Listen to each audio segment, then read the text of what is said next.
अगले अप्रैल से नौकरी पेशा लोगों की टेक होम सैलरी घट सकती है। सरकार का इरादा अगले साल नए श्रम कानून को लागू करने का है। इसके असर से पीएफ और ग्रेच्युटी में ज्यादा रकम जाएगी, जबकि तनख्वाह में कमी देखी जाएगी। कर्मचारियों को सामाजिक सुरक्षा मुहैया कराने के लिए सैलरी स्ट्रक्चर में यह बदलाव करने की योजना है।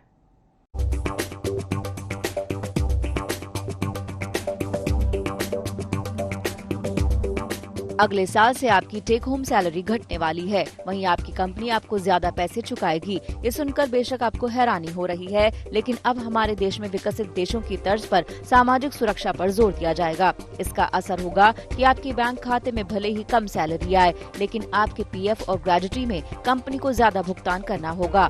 दरअसल सरकार नए वेज बिल को अगले साल अप्रैल से लागू कर सकती है। इसके तहत किसी भी कर्मचारी को मिलने वाला अलाउंस कुल सैलरी के 50% से ज्यादा नहीं हो सकते। इसका मतलब है कि अब बेसिक सैलरी 50% या उससे ज्यादा हो सकती है।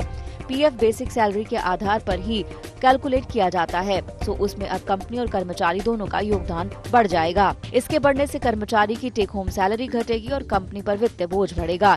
इसके साथ ही ज्यादा बेसिक सैलरी का मतलब है ग्रेच्युटी की रकम भी अब पहले से ज्यादा होगी और पहले के मुकाबले 1 से 1.5 गुना ज्यादा हो सकती है।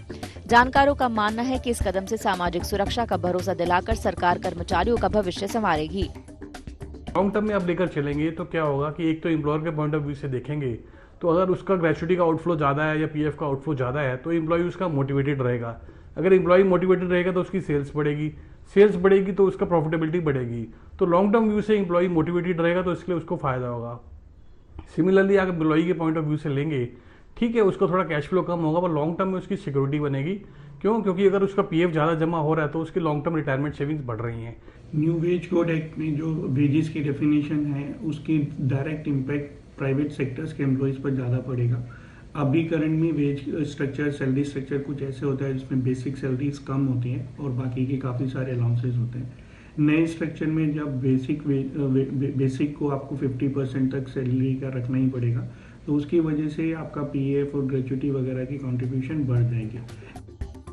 बड़ी कंपनियों में ऊंची सैलरी वाले कर्मचारियों की सैलरी स्ट्रक्चर में भी अक्सर अलाउंस का हिस्सा 70 से 80% होता है। अप्रैल के बाद ये तय है कि अब सैलरी स्ट्रक्चर बदल जाएगा और उसमें अलाउंस का हिस्सा घट जाएगा।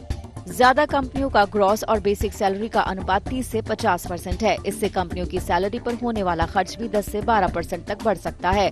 ऐसे में कंपनियां कर्मचारियों के सैलरी स्ट्रक्चर में बदलाव करने के तरीके तलाश रही है, जिससे उनकी बैलेंस शीट पर कम से कम बोझ पड़े।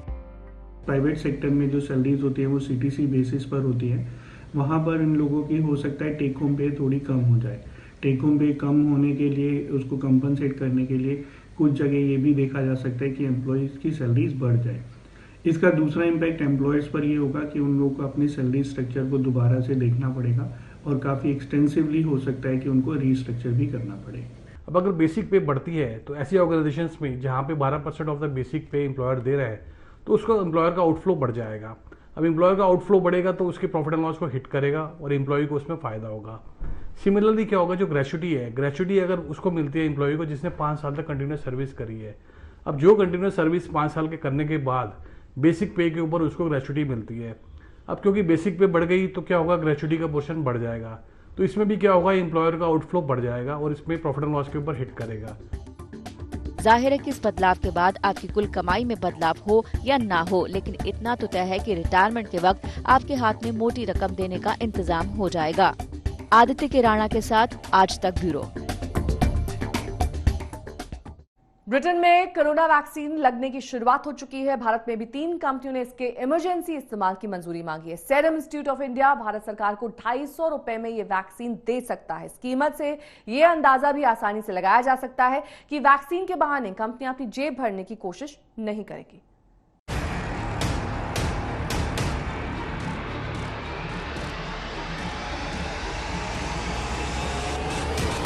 बीते कुछ दिनों में भारत में 3 कंपनियों ने कोरोना वैक्सीन के इमरजेंसी इस्तेमाल की अर्जी दायर की है। इनमें फाइजर और एस्ट्राजेनेका विदेशी कंपनियां हैं, जबकि भारत बायोटेक देसी कंपनी है। पहली वैक्सीन है कोविशील्ड। ये चिंपैंजी एडिनो वायरस के प्लेटफॉर्म पर आधारित है। Serum institute of India Pune द्वारा मैन्युफैक्चर की जा रही है। उन्होंने इमरजेंसी यूज ऑथराइजेशन के लिए आवेदन दिया है। दूसरी वैक्सीन कोवैक्सिन है। ये इनएक्टिवेटेड वायरस के प्लेटफॉर्म पर है। Bharat biotech international limited Hyderabad द्वारा निर्मित की जा रही है। इन्होंने भी आवेदन दिया है इमरजेंसी यूज ऑथराइजेशन के लिए। फाइजर को अगर देखा जाए तो इसका जितना भी डेटा है क्लिनिकल ट्रायल्स का वो सारा बाहर देशों से है, भारत से नहीं है। और ब्रिजिंग डेटा के अभाव में परमिशन देना एक वैक्सीन को थोड़ा क्वेश्चंस और कंसर्न्स रेज करेगा।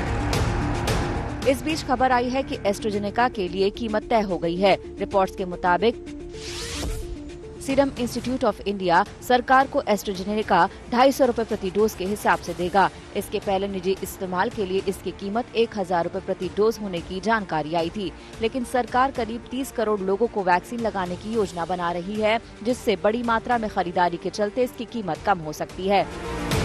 दरअसल दुनिया में वैक्सीन का बाजार बहुत बड़ा नहीं है। जिन कंपनियों ने हाल ही में वैक्सीन बनाई है उनको भी इससे कोई खास मुनाफा नहीं होगा। अगर कुल फार्मा सेक्टर के मुकाबले में वैक्सीन के मार्केट का साइज देखें तो ये महज 24 अरब डॉलर का है। वहीं दवाइयों का कुल बाजार 1 ट्रिलियन डॉलर का है। यानी वैक्सीन को बनाने में भले ही कितना निवेश हुआ हो और कंपनियों के शेयर धारक भी कितने ही रिटर्न की उम्मीद रखें, लेकिन इससे कंपनियों को बहुत कमाई नहीं है। कोरोना के मामले में तो सामाजिक दबाव ही इतना रहा है कि कंपनियां इसकी कीमत बहुत ज्यादा नहीं रख पाएंगी। एस्ट्राजेनेका जहां कोरोना वैक्सीन की कीमत $3 के करीब रखेगी, वहीं मॉडर्ना की वैक्सीन 25 से 37 डॉलर में हो सकती है। वैसे भी यहाँ कंपनियों की साख का सवाल भी है। कम कीमत में एक असरदार वैक्सीन बनाकर वो अपना ब्रांड बना सकती हैं। वहीं अगर इनकी कीमत ज्यादा हुई और ये लोगों के साथ साथ सरकारों की पहुंच से भी दूर हो गई तो फिर इन कंपनियों की ब्रांड वैल्यू को भी धक्का लग सकता है। अगर इससे होने वाली कमाई की बात करें तो फिर अनुमान है कि इससे कंपनियों को 10 अरब डॉलर सालाना की कमाई हो सकती है। इसमें भी कंपनियों के हाथ में आने वाला मुनाफा मामूली ही रह सकता है। साथ ही ये रेवेन्यू भी 2 साल के लिए होगा। इसके बाद कोरोना खत्म हो सकता है। अगर इस रेवेन्यू की तुलना फार्मा कंपनी मर्क की कैंसर ड्रग किटुडा से की जाए तो ये अकेली दवा इस कंपनी को हर साल 7 अरब डॉलर का रेवेन्यू दिलाती है। हालांकि कोरोना वैक्सीन को बनाने में कंपनियों ने जो निवेश किया है उसमें mRNA की रिसर्च को आगे बढ़ाया गया है। उम्मीद है कि अब इस नई तकनीक की सफलता के आधार पर बाकी वैक्सीन को बनाना आसान होगा। साथ ही कई तरह की बीमारियों के इलाज के लिए दवा बनाने में ये तकनीक मददगार होगी। इससे कंपनियों को लॉन्ग टर्म में इस निवेश से बड़ा मुनाफा कमाने का मौका मिल सकता है। ब्यूरो रिपोर्ट, आज तक। बिजनेस आज तक में अभी के लिए बस इतना ही। देश और दुनिया की तमाम खबरों के लिए आप देखते रहिए आज तक।